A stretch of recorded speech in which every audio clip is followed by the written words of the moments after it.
Welcome to Conscious Marketing Movement podcast, where we bring you thought-provoking conversations to challenge traditional marketing practices and inspire a new paradigm, shaping the future of marketing for a better tomorrow.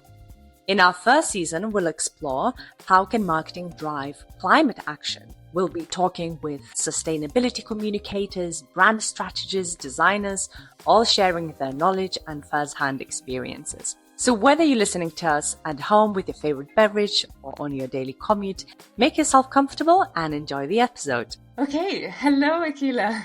Welcome to Conscious Marketing Movement podcast. Thank you so much for taking time to speak with us today. I know you had a busy week at New York Climate Week. Yeah. How was that? It was a lot. I've been to SF Climate Week before. I was very climate tech oriented. But this was my first New York Climate Week, and it was good to see a lot of diversity of topics ranging from like careers to policy, finance, and not singular focus on like deep tech or climate tech specifically. So that was good to see, but it was obviously a lot to balance like work and all the events. Okay, so thank you again. So Akhila is a human-centered designer for system change who believes that design can accelerate the climate movement. She's designed digital products for millions of users, helped raise multiple rounds of investments, ran nationwide campaigns, and reimagined entire customer experiences with all types of innovators, from project leaders in governments to the CEOs of growing startups. Wow, welcome. I wanted to ask you, before you kind of start maybe by taking you back in time, before you had all these incredible achievements and adjectives next to your name, when you were a student of architecture, can you maybe take us back to our time and maybe share your journey from that time to building your agency, Whatever Design? Yeah, for sure. I think for those who don't know, I originally started out in architecture, thought I wanted to be an architect, did the whole thing, got licensed back in India, worked on LEED platinum buildings to city planning 11 projects, got the incredible chance of like working across multiple areas. I worked in Sri Lanka, Vietnam, in India as well. I think architecture was when people asked me when I was a child what you wanted to become, I felt like I would answer, depending on my mood, I would either say artist or scientist. I didn't know what that meant, but for some reason architecture kind of felt like a merge of the both, where it's a little bit of engineering, a little bit of creativity, you have to think in systems, but there's a lot of beauty and like visual poetry to it as well. So I think that's how I kind of like started into this field and kind of got into it. But I quickly realized a lot of the things that I wanted to do in life, whether it was starting my own venture or having a heavy environmental sustainability piece of it, I felt like a few parts of it were a little slow moving for the kind of impact that I wanted to have. For those who don't know, architecture is a field where if you're trying to work in a corporate, that's great. You get access to these huge projects that have massive impact, and it's really great. But I felt like I always had like an entrepreneur in me. I wanted to start my own thing. And if you want to do that in architecture, you either need to come from like a pretty well-to-do / well-networked background to have access to the people who have the decision-making power for projects like that, which I am not from a very traditional background. My parents were like first time, like they built everything by themselves and got the chance to educate us. But I think that was something about the field that I didn't realize until I got to see this whole stretch and this whole spectrum of projects. And I'm really lucky that I got to do that really quickly in my career, because most people don't get to see all of that until 10-15 years. So that was a really accelerated learning for me to understand that the field itself, I really loved the design part of it, but I wanted to shift a little bit more towards the digital and technology enabled side of things as well, because me and my co-founder, we had always been working in UX. We'd been working with a lot of founders, early stage testing sort of thing, we were honestly seeing millions of users. So I think to see that balance of, projects taking years to get fulfilled versus seeing these marketing campaigns, these big enterprise products that we were building have this massive impact. I think that dichotomy kind of led me to kind of try to figure out where is my position in this. And that's kind of what led us to start the agency. Okay, so you wanted a challenge and also wanted to, I guess, make a quicker impact. Yes. Did you, at the time, did you feel you were already aware of what's happening with our planet? Like when did the sustainability and kind of awareness of the climate crisis come for you? Inherently, I've always been like an environmentally conscious person. While studying architecture as well, I was always naturally drawn towards sustainable architecture. I got to work on like prospective LEED platinum building, which kind of like showed me the intricacy, the checkboxing that comes with a lot of like environmental impact metrics and things like that as well. So I think that was a part that was key, I felt, for my career overall.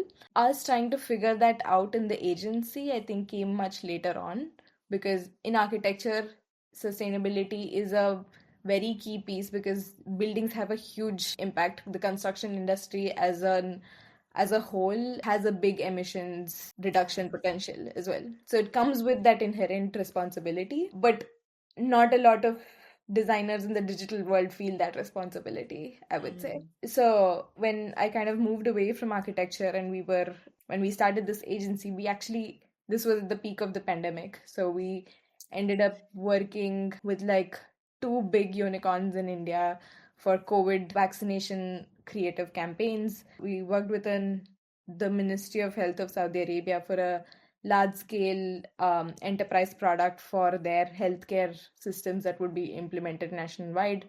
So this was very healthcare oriented, but we were also doing like everything across the space, across industries. So really I was missing that inherent piece of like, where's the environmental impact, where like what's our work leading up to, sort of thing. That's kind of when we essentially started trying to proactively think about where do we fit in this space from a digital design perspective. Skill set wise, we had found the fit, but industry application wise, it felt like we needed a more deep seated problem space we were working in.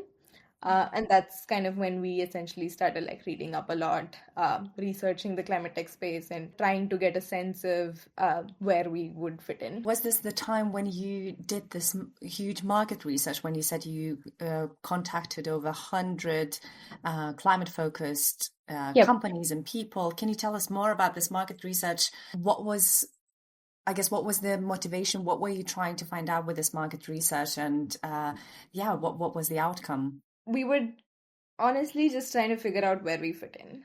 Like, as someone who is getting into like the climate tech space specifically, people on the outside think that it might be like a niche down space, but people on the inside realize that that's just too broad. There are multiple kinds of applications, multiple kinds of business models.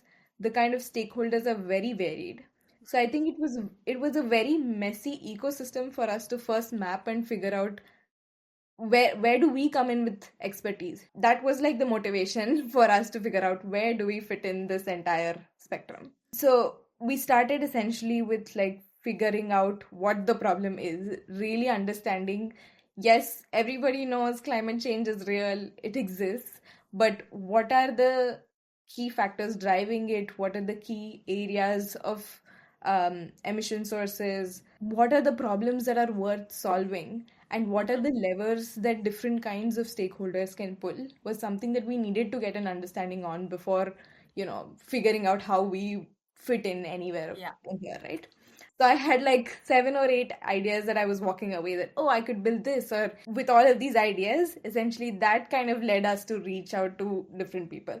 So that's why trying to figure out in the innovation space, we spoke to a ton of investors, founders, other service providers, just trying to understand like different pieces and validate some of the ideas that we had. It definitely signaled us clearly that climate tech needs design. Climate tech is still a little bit behind in that sense. A lot of the folks that are driving the space are scientists, they're PhD folks. They're very Very technical. academic. Exactly, academic, technology driven kind of people. Very smart, but obviously they're more focused on the technology rather than the business side slash the adoption side of things. And design truly is a means or a tool just for adoption. You create any user experience that's delightful, it's going to make people want to use it. Yeah. If you have visual identity that's super attractive and has like really on point messaging, you're going to attract the right kind of people. So essentially speaking to all of these folks put us in that space where we felt like it was the right time to take that decision, where there's market need, there's a area where we can actually make impact too. And that's when we essentially decided to focus on working with climate tech companies. It's been about a year now. Okay. But yeah, that's where we are. Amazing. Well done. Market research is one of those steps that I think a lot of entrepreneurs want to kind of skip and, jump and just make things happen. But it's so necessary, because here also at Conscious Marketing Movement, we also talk about not creating fake needs, but serving what are the existing needs. Yep. So I think you did, you're doing just that. But for our listeners, Akhila, can you maybe explain a bit more about, because I think when you live in design world, some of the terms, are so understandable. But for people probably who are thinking of joining climate space, maybe wanting to be climate marketers or designers, can you explain what is sustainable design? How do you understand it and how do you practice it? That's a big question. Okay. I think I think general direction of what sustainable design means is that it needs to have longevity, whether that's with the kind of resources it uses, the kind of people it serves. When I talk about like resources, anything, whether that's a building, an object, app, whatever it is, it needs not just like financial resources, technical resources, but also obviously environmental resources, like what is going into the product. And then on the needs side of things, it has to be something that people really want to use. So I think for me, the word sustainable typically means just like longevity of why something needs to exist. Now, when you talk about environmental sustainability, let's say if you're an architect, it could look like LEED buildings, net zero buildings, which essentially operate in such a way that they, like, you see these off the grid homes, right? That generate power on site, that use the water on the site, waste management system, everything essentially is within that piece of land. That's like one direction probably. When you talk about, let's say, industrial design, sustainable design on the entire product life cycle, how is the product being made to being used to being dispersed? Looking at the entirety of what's the design, what's the materials that go into it, where are these materials being sourced, are these regenerative materials that can be grown or made out of widely available resources, and then while using it, how long is this product essentially going to exist, how many cycles of use would it be in when a user is like done with using the product? Where does it go? Does it go back into the ecosystem of like creating a newer version of it that goes back into the loop, or does it go into disposal? So I think So the idea of circular economy. exactly. Obviously, digital design also has a very big emissions footprint if you take it as a whole. But I think the power of digital design is definitely more on the application side of things, where it can be used to make the experience way more delightful and engaging for someone, in order to choose a sustainable innovation over something that's business as usual. I think that's really important, and I'm actually really glad that more and more people and companies in climate space are addressing the digital sustainability and digital footprint. I even heard now something crazy, like it's the the footprint is bigger than probably aviation industry. I don't know if that's true, don't quote me on that, but it just builds the picture that it is a massive footprint. So addressing that through design, I guess is one of the areas that people can look into it. Are you ready to grow your business in a way that aligns with your values and purpose? In a way that truly feels right for you? Hi, I'm Claudia Guerreiro, and I'm the founder of the Conscious Marketing Movement. I am here to personally invite you to the Conscious Mind Summit. This virtual summit is organized by the Conscious Marketing Movement and Humble Mind. This virtual summit is happening from 20th to 24th January 2025, with sessions from 5 p.m. to 7 p.m. Central European Time. You will explore long-term growth, values-driven leadership, conscious marketing, all in one supportive and caring space. Picture this: live learning sessions, one-on-one daily coffee matchups with like-minded people, access to replays, and the option to join both the Conscious Marketing Movement and Humble Mind online communities. If this resonates with you, I would love to see you there. Visit consciousmindsummit.com, learn more, and join us. You also say that you focus on a human-centered approach. Can you maybe share a success story where this approach really worked, where you're like, maybe you can explain a bit what it is, what a human-centered approach is, and share maybe a case study that you worked on. So when you talk about human centricity, it's a catch-22 situation, because we are also to some blame of human centricity, because we want everything to be convenient. We want everything to be oriented. We want the world to be oriented towards humans, despite many different species, despite us being a very tiny part of the entire ecosystem. So I think that is a part of the origination of the problem. But I think the thesis that I have is that it can also be a part of the solution. You do choose experiences and products that are made for you, that feel like this resonates with me, sort of thing, right? If you're trying to like balance it with systems change, essentially it means that you want to map out all the stakeholders that are within your value chain, whether it's through your journey, not just your users, but also your like users and customers naturally obviously evolve, but who are your partners, who are people who are providing that service. An example for that would be, there is a company called Fool in India, which essentially recycles and repurposes flowers from like religious activities. Like for those of you who don't know, like people who pray every day use a lot of flowers in India. So it's a huge wastage problem.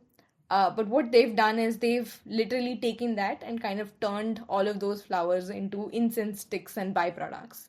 And it's become a really huge company. And something that they've done is they've employed women from the temples, they've employed women rag pickers to actually help in the processing. So it's not just the input output sort of thing, but trying to figure out who are all the people across your operations, and how do we design for all of them and not just your end user or customer. So I was working on this impact measurement and management platform. So what we were working on was something that would help early stage entrepreneurs build their theory of change or their logic model. So the problem we were working on was that social entrepreneurs, they are kind of like motivated by impact investors to kind of prove the impact that they're making. But often when you're like really early in your stages, you don't have the time to like sit and measure your impact. There's little documentation. You're focused on building a sustainable business. So there's not enough resources for that. The tool that we ended up creating was essentially something that would nudge the founder to kind of like connect their data and also like suggest them action points, rather than talking about the jargon that impact measurement brings of these different frameworks. Moving away from that and moving more towards metrics, trying to nudge them how each of these can actually result in like a business strategy decision as well. When you align both of them, you're essentially aligning where the impact is, where people want your product or service as well, and the monetary incentives too. So bringing that alignment and making it super easy, actionable, not going into the jargon, but like making it end user friendly was something I think that got a lot of people excited when we like built out the prototype. And I really like it. I really start imagining the whole kind of system ecosystem thinking. Oh, when I start talking with designers, I feel like you have this ability, I guess what you shared at the beginning when you were a child and wanting to, having a very scientific mind and kind of the system thinking mind, but at the same time wanting to be creative. I think this is a really perfect area where you can practice the both and bridge these gaps, build bridges. That's amazing. But for someone who's aspiring to be a sustainable designer, more talking about UX designer, maybe website design, interfaces design, how should they approach choosing their specific area in this field? Yeah, where do you start?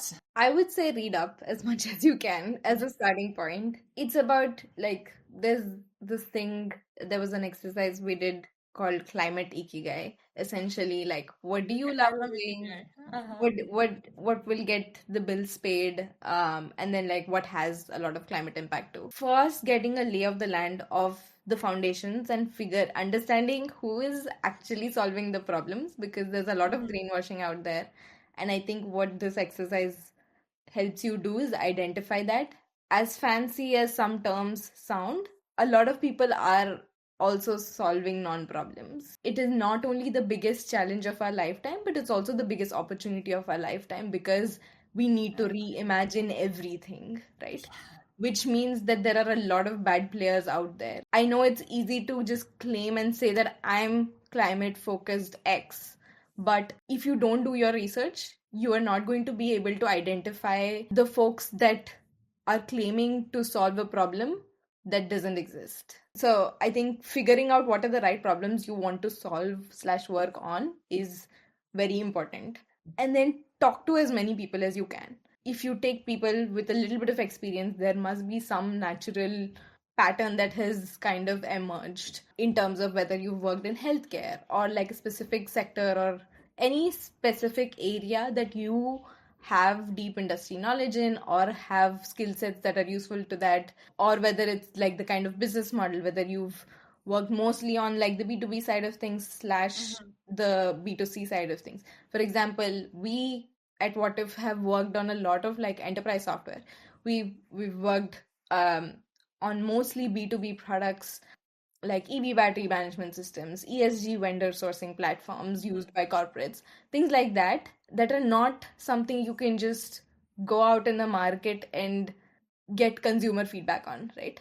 So someone who's designing for that is going to have to think very differently compared to someone who's designing for like a D2C product.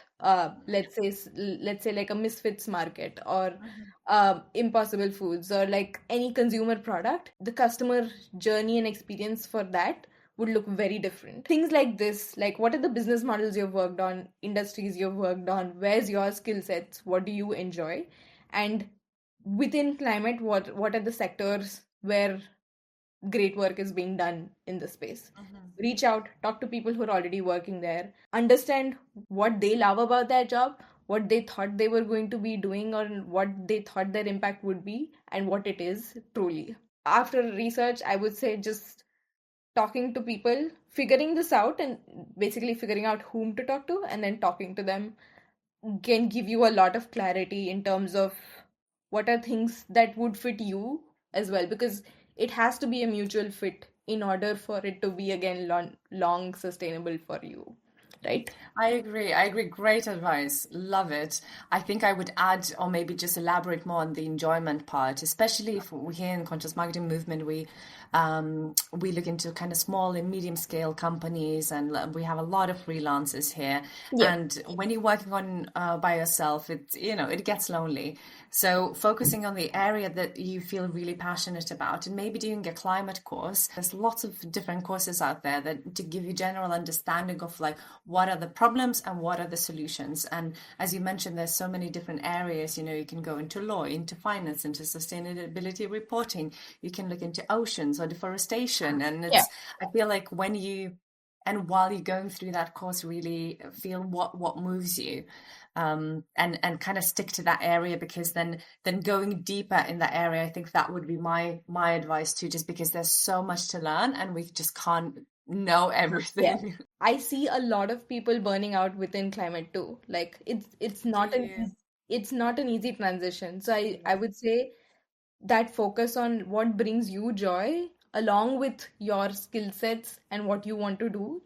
Like the personal fit is as important as the outcome of your work.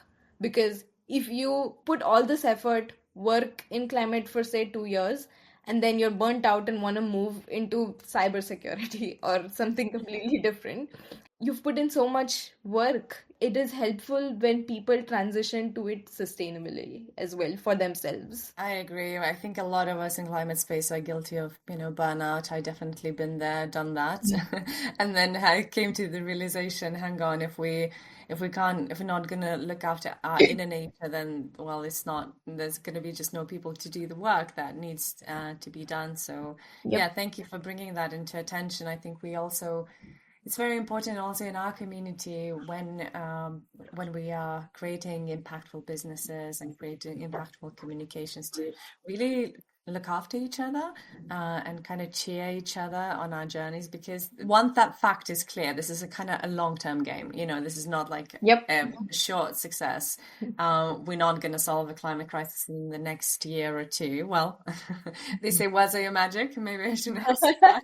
But, but being realistic, it will take us longer than that. So definitely looking after ourselves is very important. One more question I had for you, and I don't know how much of the actual copywriting you do with your agency, but when it comes to urgency, that's a question that I've been kind of pondering about. And usually with conscious marketing practices, we really try to move away from any urgency, to really give space for people to make a decision. How do they feel about it? So when they're not being manipulated with that fake urgency, like you need to buy this now, you need to make a decision now. However, we are in climate emergency. So how do you feel? How do you juggle this contradiction? The problem that we're solving is urgent. Any hope that's going to exist is only going to be there if we act urgently. Within this space, most people are not solving for climate. So as someone who's trying to transition as a professional, you might think that you're transitioning into this space which has this huge impact. Like if I'm trying to source materials for a product that I'm building, environmental sustainability is not going to be the first thing on my mind. It might be a tiebreaker. Even just take an example of, say, finding flights to meet family. You're not going to click on the first one that says this has the lowest carbon impact. You're probably going to look at price first. You're going to look at convenience. And then probably third, fourth, or whatever the tiebreaker, if all of these align, might be your environmental sustainability piece of it, right? How many times have you reacted to an urgent problem that does not affect your daily life, at least immediately?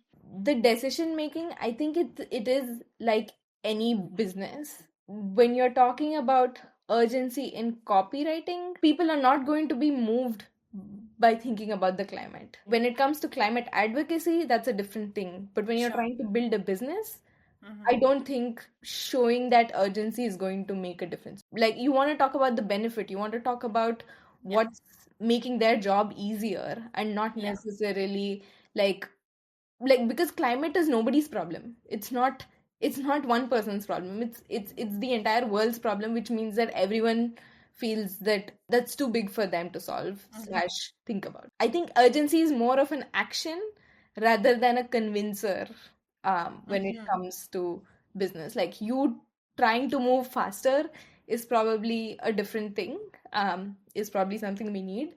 Trying to convince people to take action quickly, I don't think that would work as much. I guess what I'm getting from this conversation, if I had to like pick the highlights, it's like focus on the problem. How am I going to solve the real problem, not the Yep. fake problem? Because that question is so simple yet so powerful. So thank you so much, Akhila, for this conversation. For the final question, I just have, I usually ask, because we talked about looking after oneself and looking after the community. What keeps you going on daily life? Wow. What feeds you? What gives you energy? That's a tough one. Oh wow. Actually it's not a tough one. I think it's definitely the people around me. Like my team, the kind of people that I'm having conversations with every day. There's a drive to build and solve for something that's bigger than them, which I really appreciate. And I feel like generally being in the climate space, I've seen a lot of really thoughtful people, incredibly smart, again, very humble, down to earth sort of people. And I don't know if I'm seeing only one side of this space. It's been genuinely giving me joy to see how much people are like willing to help and willing to contribute because of a mission that's bigger than their personal space, I guess. That's beautiful. It's so beautiful to end with such a note, with such a positive note. I think we have so many questions to solve that this space can get really heady, really, scientific, academic, and analytical. So I think it's really important for us to take a step back, come back to our human nature, to go back into nature, keep connecting, keep being with one another, and helping each other out. So thank you so much, Akhila, again, for supporting conscious marketing movement and our mission, what we're trying to do here. And well done, and congrats with all the work that you're doing. And best of luck.